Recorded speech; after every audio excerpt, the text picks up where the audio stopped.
Je voudrais, avant de vous présenter à proprement parler quelques propos introductifs, ce sera plus des propos introductifs qu'un rapport introductif, je voudrais commencer par redire le contexte dans lequel se situe ce colloque. Ça a déjà été dit par Michel, mais je voudrais le rappeler, il s'agit d'accompagner la publication du premier numéro d'une chronique sur le même sujet, avec une équipe de rédacteurs qui est quasiment au complet ici aujourd'hui. Il manque simplement Céline Ferco, qui a une très bonne excuse, c'est qu'elle est en train de plancher aujourd'hui même sur une leçon du concours d'agrégation. Pas de chance, c'est tombé aujourd'hui. C'est comme ça, elle nous rejoindra en principe demain. Et parce que tous les membres de l'équipe sont là, ou presque, je voudrais les remercier publiquement pour leur travail. Je les remercie d'avoir cru en ce projet, ce qui n'était pas forcément facile. Et je les remercie encore plus d'avoir rendu ce projet réel. J'en profite, puisque je vous parle de chronique, j'en profite pour vous dire que depuis 2013, il existe une autre chronique qui est finalement relativement proche dans l'objet d'étude. C'est une chronique qui est publiée depuis 2013 aux Petites Affiches, qui est dirigée par Xavier Bioy, qui est ici présent, et qui porte sur l'actualité des autorités administratives indépendantes dans le champ des droits fondamentaux. Donc vous voyez qu'il y a plusieurs travaux qui se développent sur cette question concernant la soft law. Voilà ce que je voulais vous dire à titre de présentation du contexte. Je voudrais encore prendre quelques instants, mais c'est important et c'est surtout très sincère, pour remercier toutes les personnes grâce auxquelles ce colloque peut avoir lieu. Et elles sont quand même nombreuses. Premièrement, je voudrais bien sûr remercier les deux co-directeurs du CRJ, donc Michel qui est ici présent, mais aussi Nicolas Cada. Ces deux personnes ont laissé complètement libre cours à mon imagination. Pour le meilleur ou pour le pire, je ne sais pas, mais en tout cas, je les en remercie. Je remercie aussi beaucoup l'équipe administrative. Et je vois Marilyn, il doit y avoir Elsa quelque part et Asret dehors. Bon, vous leur direz. Elles ont fait un travail absolument formidable. Elles ont vraiment été très, très, très efficaces. Je me demandais même hier soir si elles n'ont pas travaillé plus que moi. Je laisse la question ouverte. En tout cas, je leur remercie parce que c'est grâce à elles que mon imagination s'est concrétisée. Et enfin, je voudrais adresser un très grand merci à toutes les intervenantes et à tous les intervenants qui se sont déplacés parfois de loin. Je les remercie d'avoir accepté de plancher sur cette thématique. Et j'espère, mais je n'en suis pas certaine, j'espère qu'ils n'ont pas trop eu à subir mon imagination. Je parle d'imagination parce que, à mon avis, quand on travaille sur la soft law, il faut en avoir de l'imagination. À mon avis, il faut avoir de l'imagination, mais il faut aussi avoir de l'humour. En tout cas, il faut avoir une certaine forme d'humour. Je sais que les gens qui connaissent mon humour peuvent avoir peur, et je crois qu'ils ont raison. Mais vous verrez, on s'amuse beaucoup quand on fait de la soft law. On s'amuse beaucoup, mais on s'arrache aussi les cheveux. Et ces deux sentiments ambivalents traduisent, à mon avis, les réactions que la soft law suscite. Elles sont très diverses, ces réactions. Certains sont intrigués et y voient un défi. D'autres sont consternés et y voient une menace. D'autres encore l'ignorent complètement. Pourtant, je crois qu'il est quand même difficile de l'ignorer parce que la soft law est aujourd'hui omniprésente. Elle continue à se développer et elle investit absolument toutes les branches du droit. Cette omniprésence de la soft law dans la pratique explique une multiplication d'études, de travaux scientifiques au cours des dernières années sur la question. Alors chronologiquement, la soft law a surtout proliféré en droit international, donc c'est assez logique que ce soit la doctrine internationaliste qui a commencé à travailler sur le sujet, et ce depuis les années 1970. Vous voyez que ça commence déjà à dater. Au début des années 2000, grosso modo, ont été publiées plusieurs études de théorie du droit, plusieurs études qui abordent plus ou moins directement la question de la soft law. Alors je vais en citer quelques-unes de ces études, mais je ne serai pas exhaustive.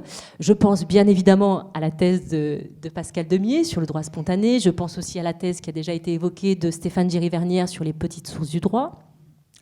On peut encore penser à l'ouvrage qui traduit l'évolution de la pyramide au réseau de François Host et Michel van de Kerchove. On peut encore penser à l'ouvrage collectif qui s'appelle La force normative de Catherine Thibierge, ou encore à un autre ouvrage collectif très très impressionnant par son volume et sa qualité, l'ouvrage qui porte sur les sources du droit revisité, qui a été dirigé par Isabelle Haché. Parallèlement, la Softlaw a commencé à investir le droit de l'Union européenne, puis le droit interne, au point de faire l'objet d'un rapport annuel du Conseil d'État en 2013. Il me semble donc que la Softlaw a progressivement acquis une légitimité en tant qu'objet d'études scientifiques. Mais pour l'heure, il me semble qu'il y a relativement peu d'études d'ensemble sur la question de la Softlaw en matière de droits fondamentaux, alors même que, je vous le dirai un petit peu plus tard, le domaine des droits de l'homme est particulièrement concerné ou particulièrement touché par cette Softlaw. Et je fais ici une parenthèse parce que j'ai utilisé indifféremment les termes de droits de l'homme et de droits fondamentaux. Alors j'en profite pour vous dire que personnellement, je n'accorde peut-être à tort, mais je n'accorde pas beaucoup d'importance à la différence entre expression droits de l'homme et l'expression droits fondamentaux. J'ai choisi l'expression droits fondamentaux dans le titre du colloque. C'était un petit peu, un petit peu insidieux. Je voulais en fait marquer discrètement le fait que le colloque est transversal, il concerne toutes les branches du droit, y compris le droit interne. Et je voulais aussi, de façon subliminale, indiquer que nous allons bien faire du droit. Ce sera effectivement un colloque de droit. Je ferme cette petite parenthèse sur cette notion. Quoi qu'il en soit, la notion de Softlaw s'est imposée au gré des travaux doctrinaux que j'ai évoqués, et on comprend dès lors que cette notion est une notion exclusivement doctrinale. Je crois qu'elle n'est pas beaucoup utilisée par les praticiens du droit. La petite histoire raconte que le terme de Softlaw a été utilisé pour la première fois en 1930 par un universitaire britannique qui est Lord McNair, qui est devenu par la suite juge à la Cour internationale de justice, puis premier juge à la Cour européenne des droits de l'homme. Mais je crois avoir compris qu'il l'utilisait pas tout à fait avec le sens qu'on va lui donner aujourd'hui, il l'utilisait pour désigner la lex ferenda, c'est-à-dire le droit tel qu'il devrait être, et non pas la lex lata, le droit tel qu'il est. Depuis cette époque, les années 1930, l'expression a traversé le temps et on n'a pas véritablement réussi à lui trouver une traduction consensuelle en français. Et pourtant, ce n'est pas faute d'avoir essayé. Et c'est là qu'on va commencer à s'amuser. La doctrine a vraiment fait l'effort de proposer tout un tas d'expressions françaises pour traduire cette notion de Softlaw. Alors, accrochez-vous, c'est un petit peu long, mais ça vaut le coup.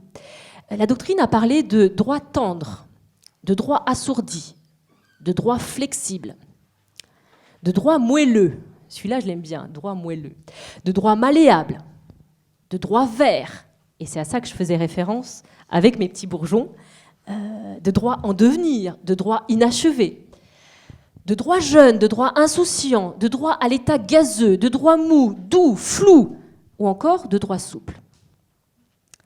Bref, vous voyez, les juristes qui travaillent sur la Softlaw, ils sont non seulement imaginatifs, mais aussi, me semble-t-il, assez espiègles.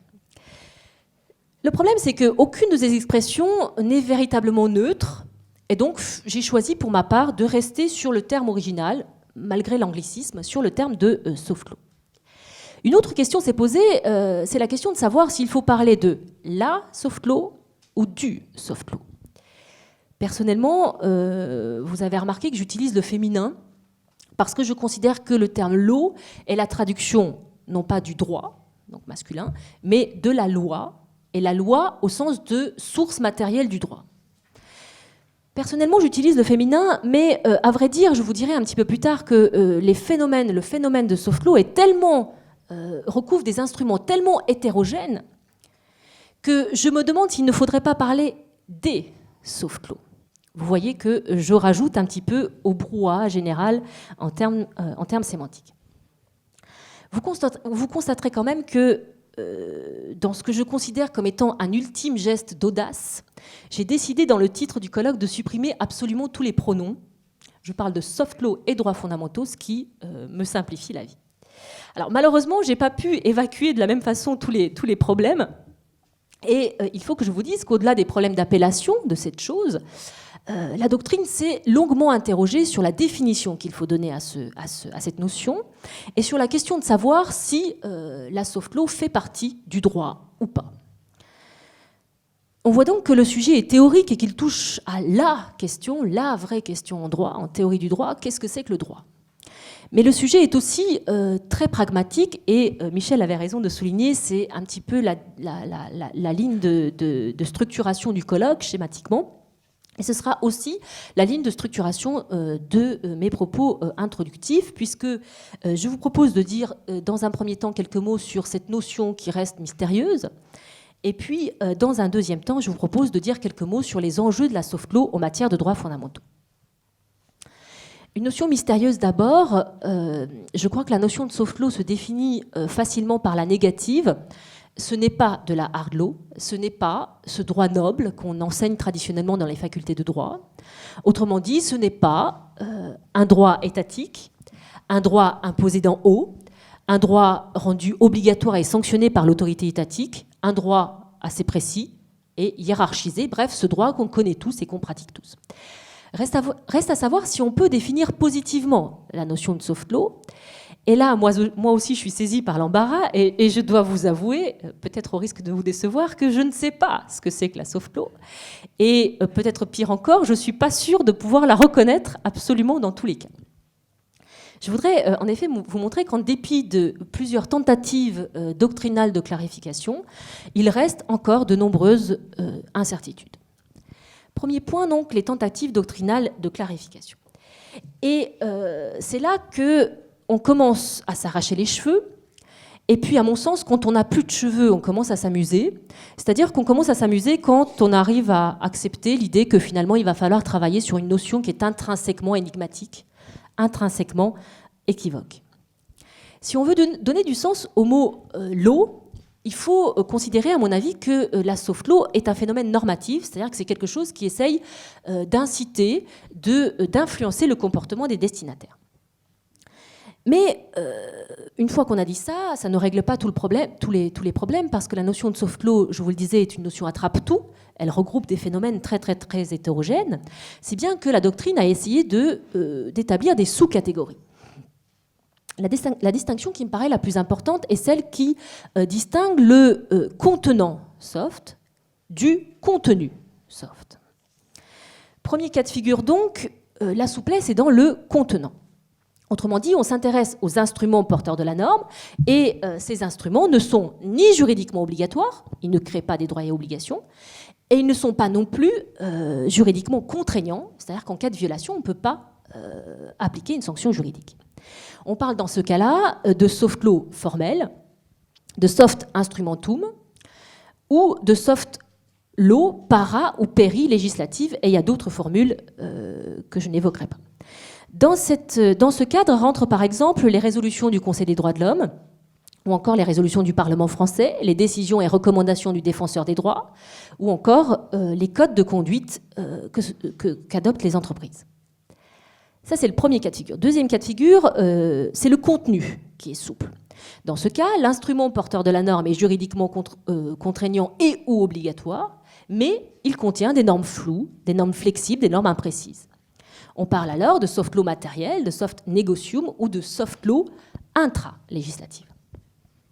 Et ce dernier cas de figure recouvre par exemple les dispositions conventionnelles qui ne sont pas considérées comme étant d'effet direct parce qu'elles sont trop imprécises, et c'est le cas par exemple du PIDESC, le Pacte international relatif aux droits économiques, sociaux et culturels.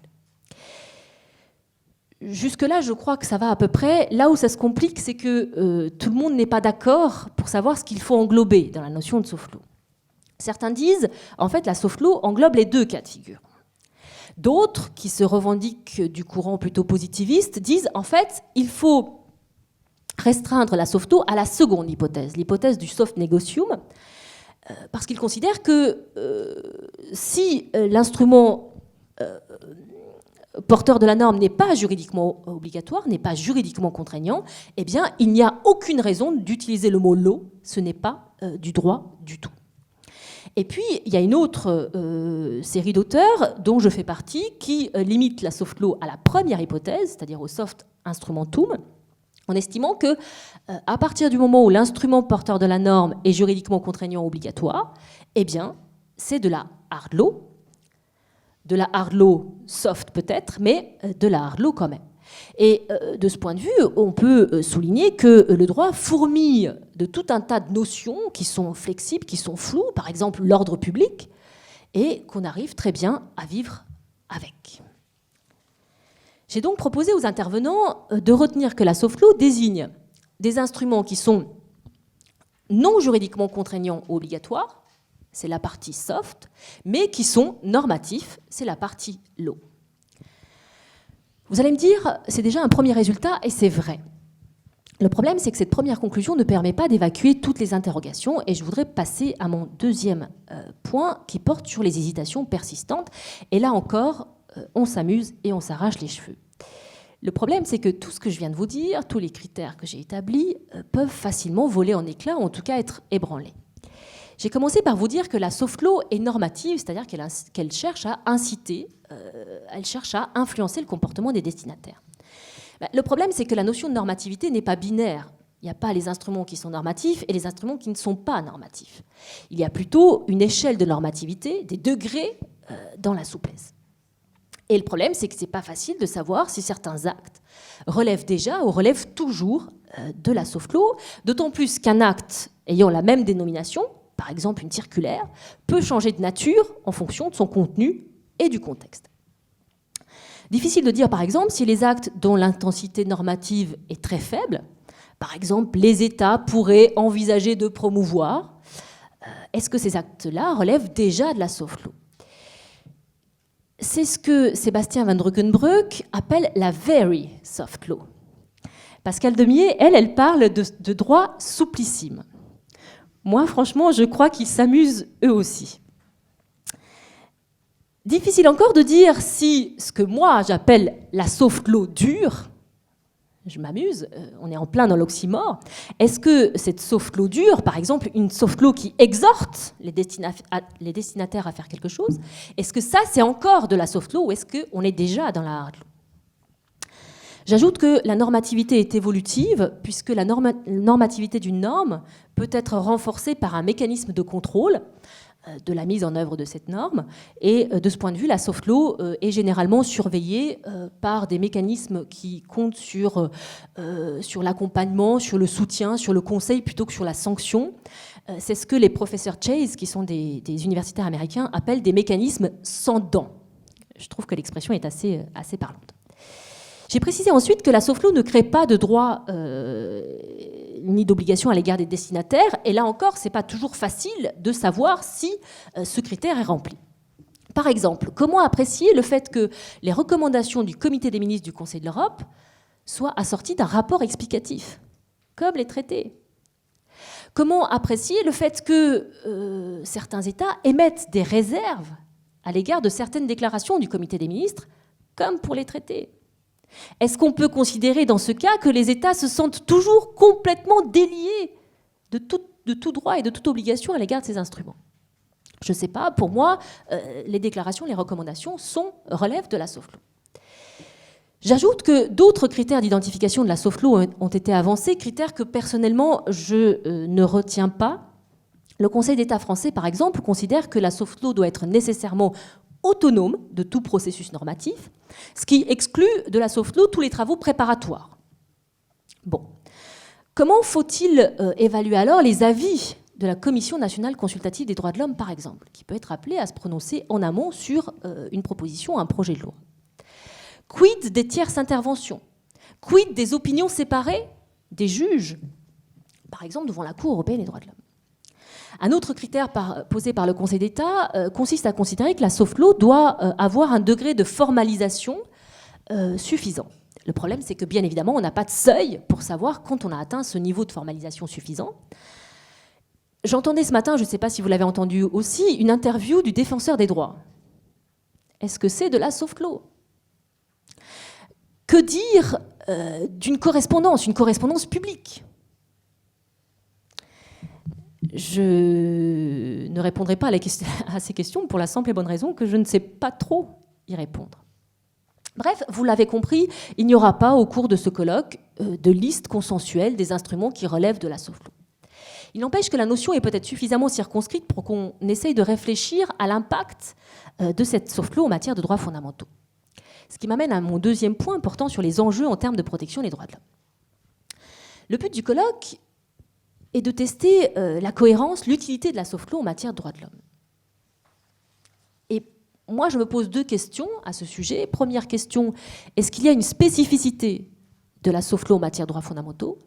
Deuxième question, est-ce qu'il y a une plus-value de la soft law en matière de droits fondamentaux ?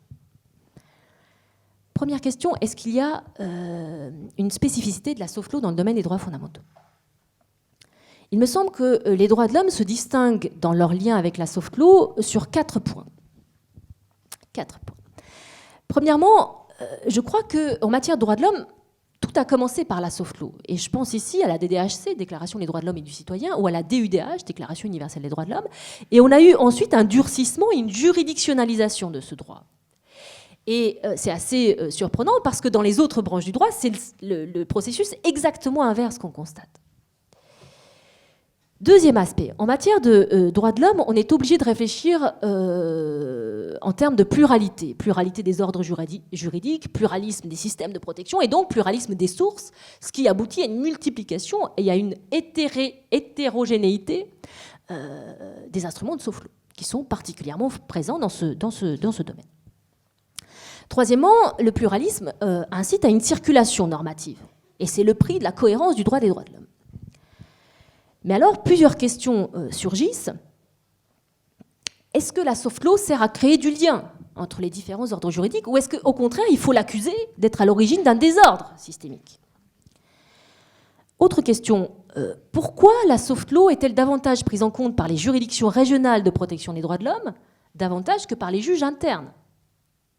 Est-ce qu'on peut considérer qu'un facteur d'explication réside dans le fait qu'il existe un législateur national, ce qui fait défaut à l'ordre juridique international, et que donc c'est au législateur national de s'approprier, s'il le souhaite, la soft law, au législateur et non pas au juge. Bref, qui est légitime pour se saisir de la soft law ?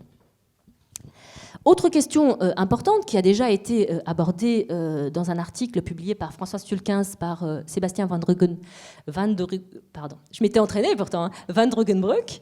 et Frédéric Krenk à propos de la Cour européenne des droits de l'homme.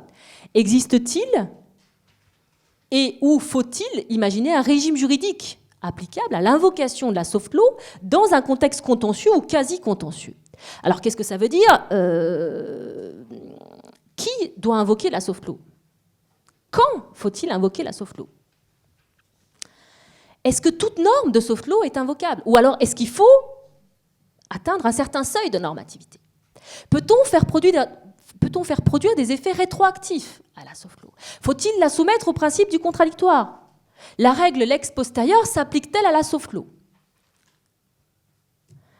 Quatrième série de questions. Personnellement, le lien entre la soft law et les droits de l'homme, les caractéristiques des droits de l'homme m'interpellent, m'interrogent. Peut-on considérer que la soft law est une forme de droit naturel ?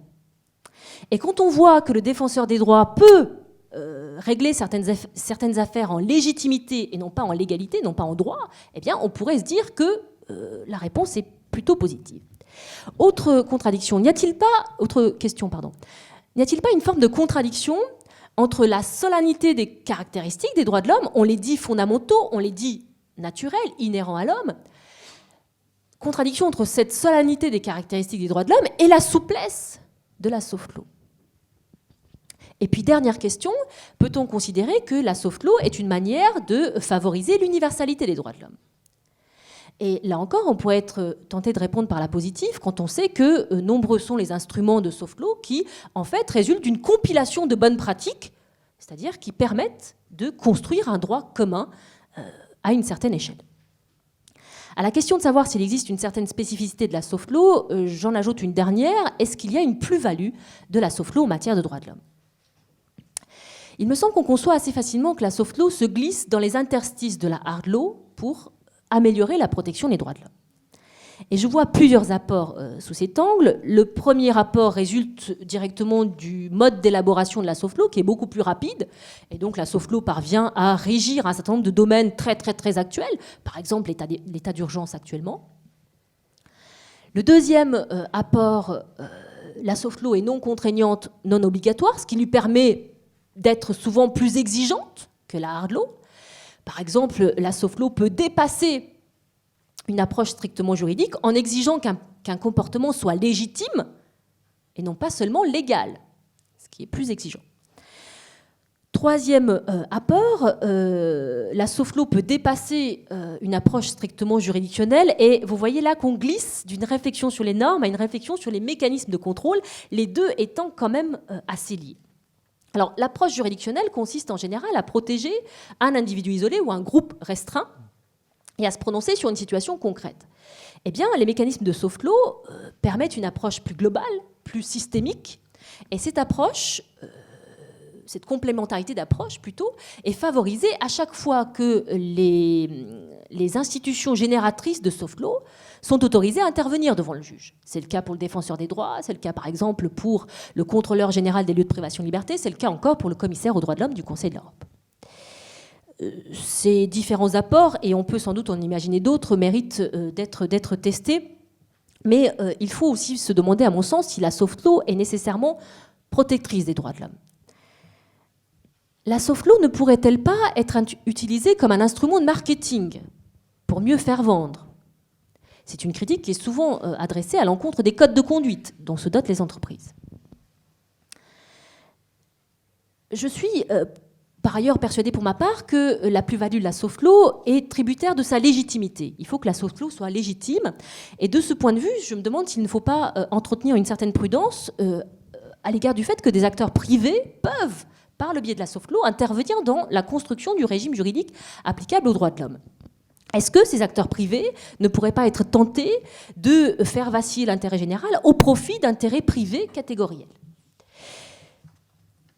Et puis, dernière question, est-ce qu'il ne faut pas aussi entretenir une certaine forme de prudence à l'égard des institutions génératrices de soft law qui sont composées de parlementaires élus, et je pense en particulier au Parlement européen ou à l'Assemblée parlementaire du Conseil de l'Europe, qui accueillent déjà en leur sein un certain nombre de parlementaires populistes, xénophobes, nationalistes. Bref, ces risques d'instrumentalisation de la soft law incitent, à mon sens, à évaluer l'apport de la soft law à la protection des droits de l'homme de façon lucide, sans complaisance, sans a priori. Et je suis absolument persuadée que les communications qui vont suivre vont nous permettre d'avoir quelques éclairages sur ces différentes questions et bien d'autres encore. Je vous remercie beaucoup pour votre attention.